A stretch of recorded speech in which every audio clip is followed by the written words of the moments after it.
नमस्कार, मेरा नाम है शिवानी। और मेरा नाम है कृतिका और आप देख रहे हैं मैरी न्यूज़ बुलेटिन। शुरुआत करते हैं इस हफ्ते की बड़ी खबर के साथ। प्रधानमंत्री ने हाल ही में देश के कई राज्यों का दौरा किया, जहां उन्होंने विभिन्न विकास परियोजनाओं का शुभारंभ किया। इन परियोजनाओं में स्वास्थ्य सेवाएं, शिक्षा के क्षेत्र में सुधार और गांवों में अधिकारिता को मजबूती देने का प्रयास किया गया। प्रधानमंत्री ने यह सुनिश्चित किया कि सभी राज्यों के नागरिकों को बेहतर सेवाएं और विकास के अवसर प्राप्त हों। उनके द्वारा किए गए इस प्रयास से सामाजिक और आर्थिक दृष्टिकोण से देश में सुधार होने की उम्मीद है। UN Sustainable Development Goals.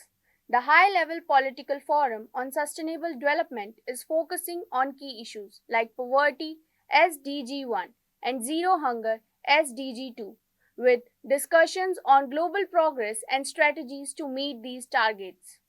गुरु गोविंद सिंह इंद्रप्रस्थ विश्वविद्यालय ने अपने परिसर में एक नए शोध और नवाचार केंद्र की स्थापना की है।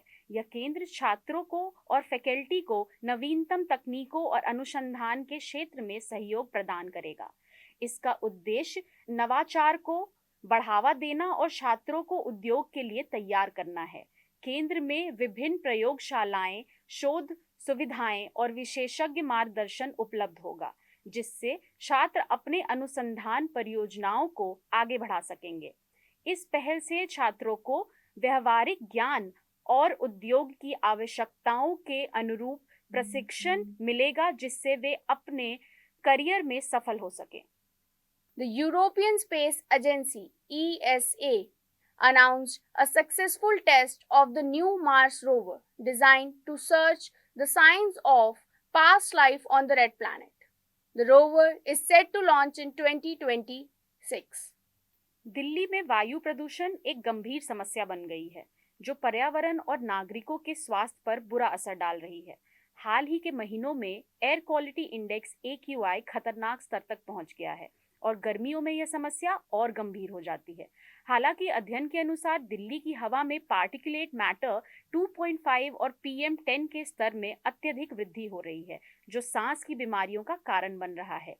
इस समस्या को नियंत्रित करने के लिए इलेक्ट्रॉनिक वाहनों और सार्वजनिक परिवहन के उपयोग का बढ़ावा देने के साथ साथ वाहन उत्सर्जन को नियंत्रित करने के लिए कड़े नियम लागू किए जाने चाहिए।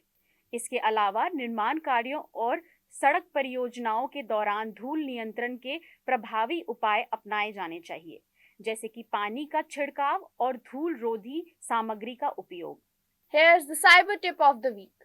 Enable two-factor authentication 2FA to enhance your online security. It's add an extra layer of protection by requiring a second form of verification, such as a code sent to your phone or a biometric scan in addition to your password.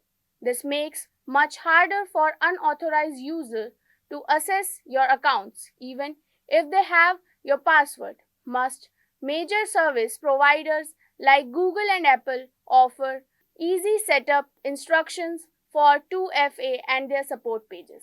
इस सप्ताह के लिए इतना ही। हम अगले सप्ताह फिर हाजिर होंगे नई खबरों के साथ। Till then, keep watching Mary News Bulletin.